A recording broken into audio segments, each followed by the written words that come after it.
ada dua hal yang kita tindak lanjuti, mungkin akan kami sampaikan kepada Bapak Ibu semua terkait pelayanan yang ada di Rumah Sakit Blora.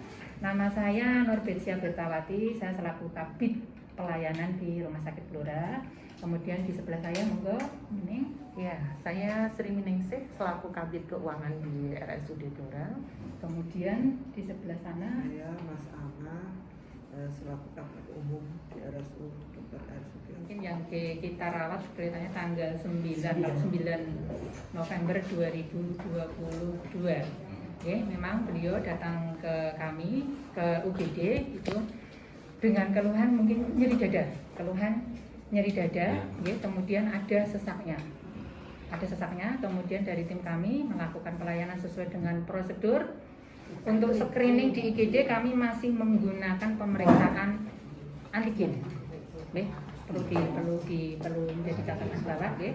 Jadi pada saat di IGD Rumah Sakit Blora masih memberlakukan pemeriksaan antigen, dan ternyata karena ada keluhan sesak kemarin, ya, dari prosedur yang ada di rumah sakit kita melakukan pemeriksaan antigen dan dinyatakan ini memang seharusnya nggak bisa disampaikan karena ini untuk datang, ya, tetap kami nyatakan, ya, dinyatakan yang jauh positif, ya. Antigen positif, kemudian itu baru bisa dinyatakan sebagai suspek COVID, ya.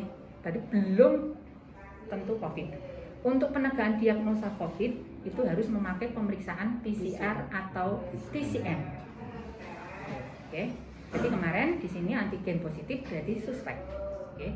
Suspek melihat kondisi dengan gejala-gejala juga kita konsultasi ke DPJP karena semuanya wewenang ada di DPJP.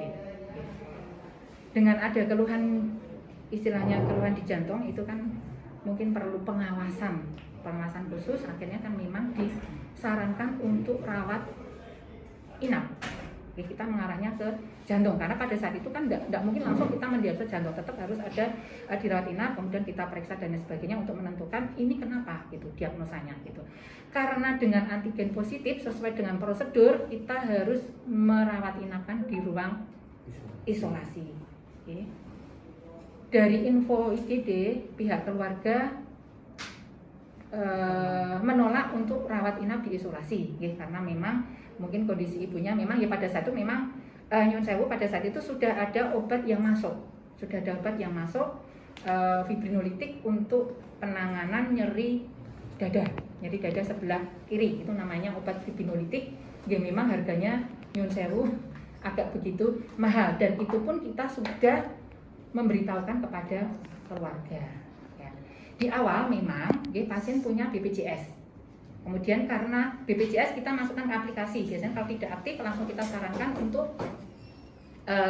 mengaktifkan dengan itu tadi. Kenapa kok tidak aktif? Mungkin pembayarannya belum, maksudnya menunggak dan lain sebagainya, itu memang harus segera diselesaikan agar bisa BPJS itu bisa dipakai. Di awal itu memang kita tidak tahu kalau pasien tersebut antigennya positif. Jadi memakai BPJS, tapi ternyata antigen positif, itu baru suspek. Menurut aturan itu bisa diklaim COVID kalau PCR atau TCM-nya positif. Nah ini kan belum ada pemeriksaan PCR kalau sama TCM. Dengan harapan nanti kalau beliau tadi dengan kondisi yang ada sudah disarankan rawat inap, kita bisa melengkapi semua pemeriksaan. Kalau hasilnya positif itu nanti nyun sewu bisa diklaim di dana COVID. Tapi kan hanya dengan antigen positif kita tidak bisa memengkarkan dengan COVID. Jadi seperti itu.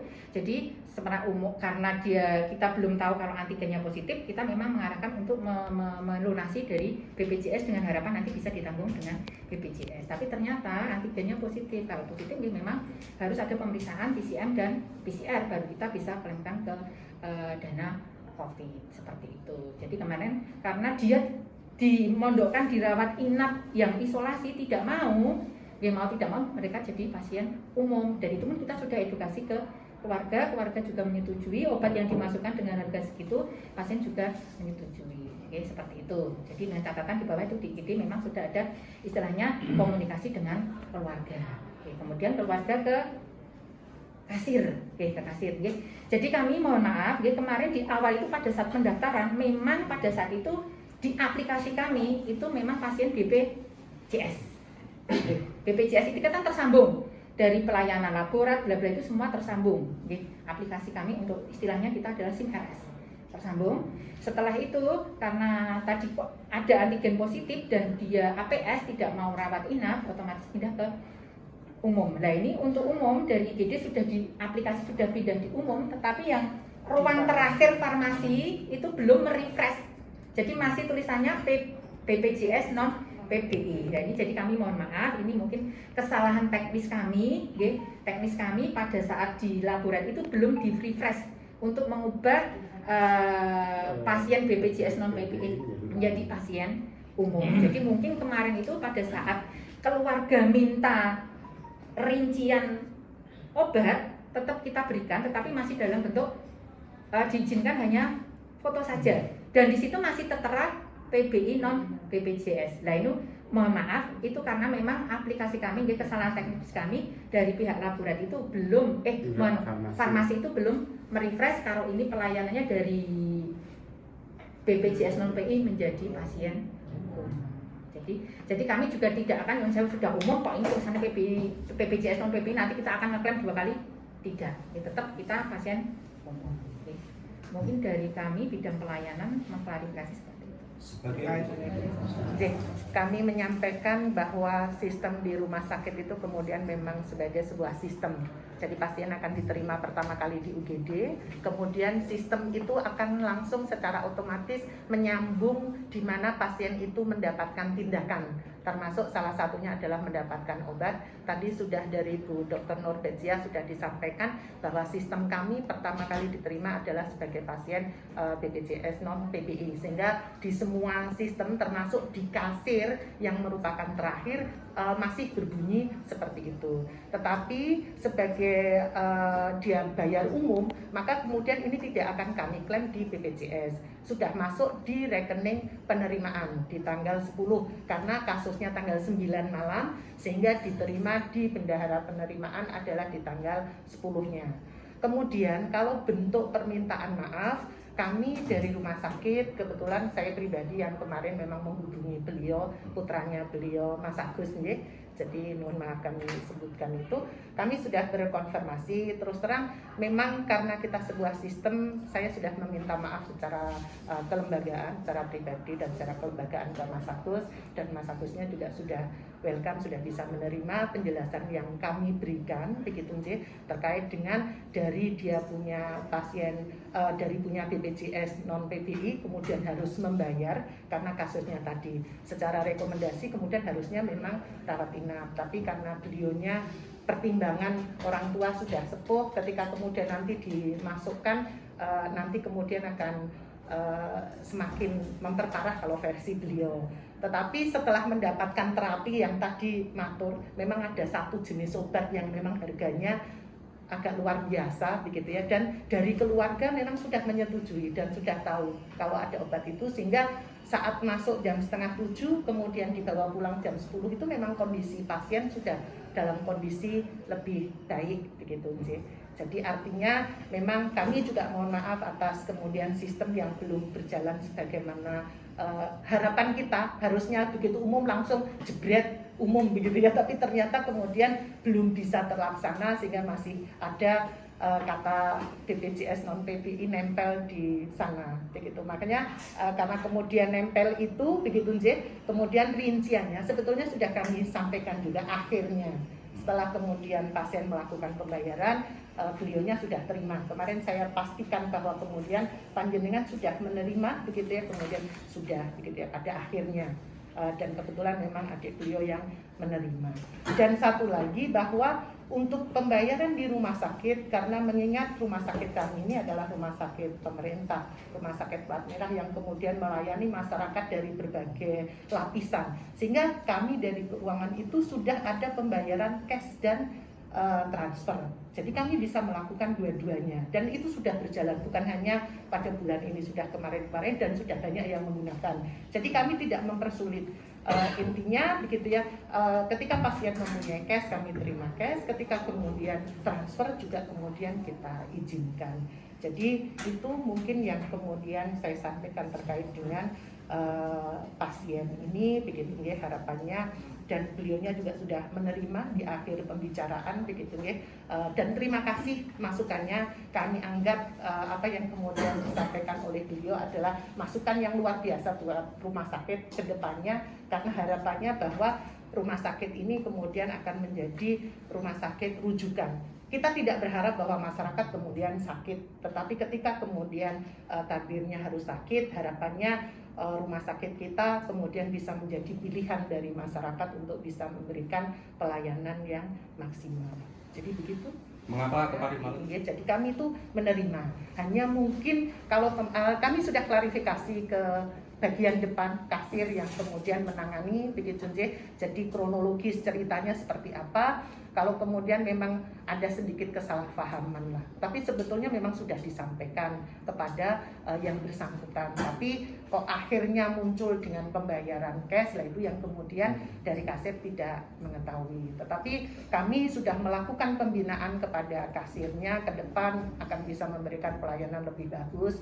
Dan kemudian sekali lagi bahwa pembayaran via transfer bukan hanya terjadi sekarang, tapi sudah dari kemarin-kemarin pun sudah banyak pasien yang membayar juga via transfer.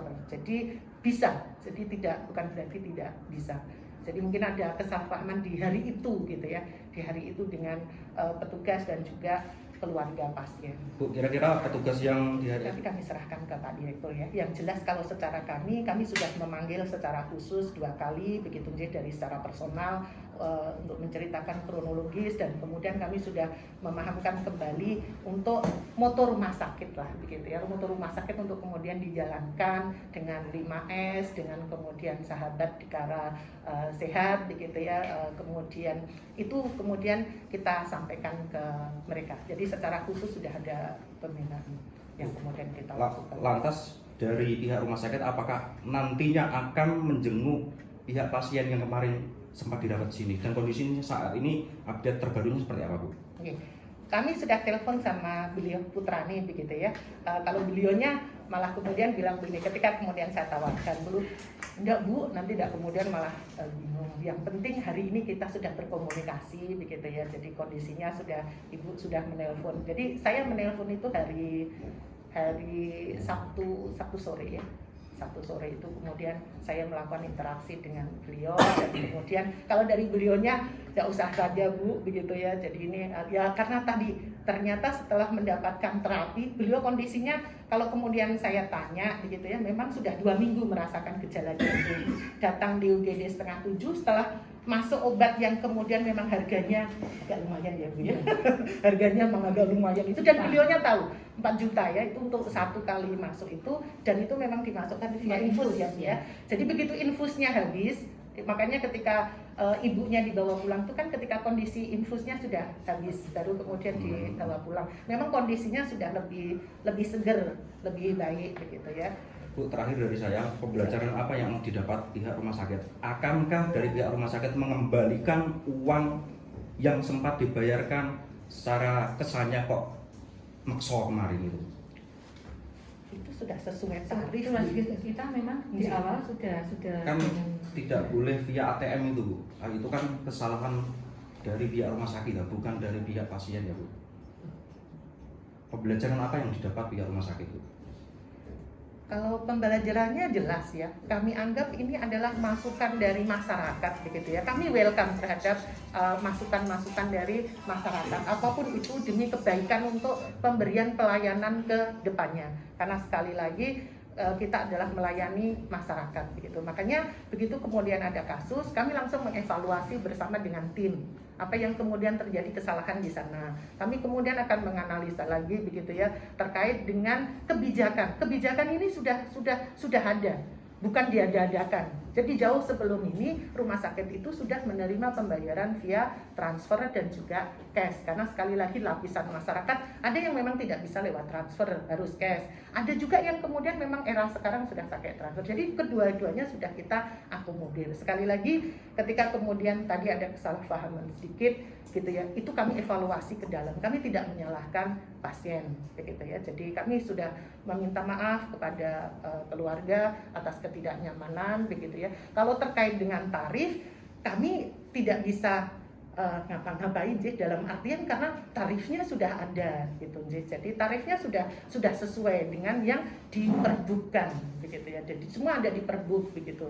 Jadi kalau kemudian terkait dengan tarif ya tadi begitu ya, kami sudah tidak bisa terkait dengan kemudian kebijakan selanjutnya kami tetap akan berkoordinasi dengan Pak Dir. Tetapi secara internal pembinaan sudah kami lakukan. Bagaimana kemudian pembinaan internal dulu. Jadi kami anggap itu sebagai masukan, sebagai cinta dari masyarakat kepada rumah sakit, begitu ya. Harapannya bahwa ke depan rumah sakit akan menjadi lebih baik, gitu. Itu yang kemudian kita harapkan bersama.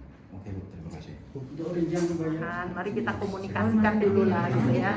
Jadi harapannya bahwa masukan-masukan itu untuk menjadi ke depan lebih baik. Dan kami tidak mematok untuk hanya cash saja atau transfer saja, karena itu menyulitkan juga. Karena sekali lagi masyarakat kita banyak dari kalangan, ada yang kemudian memang memiliki ATM, ada yang enggak.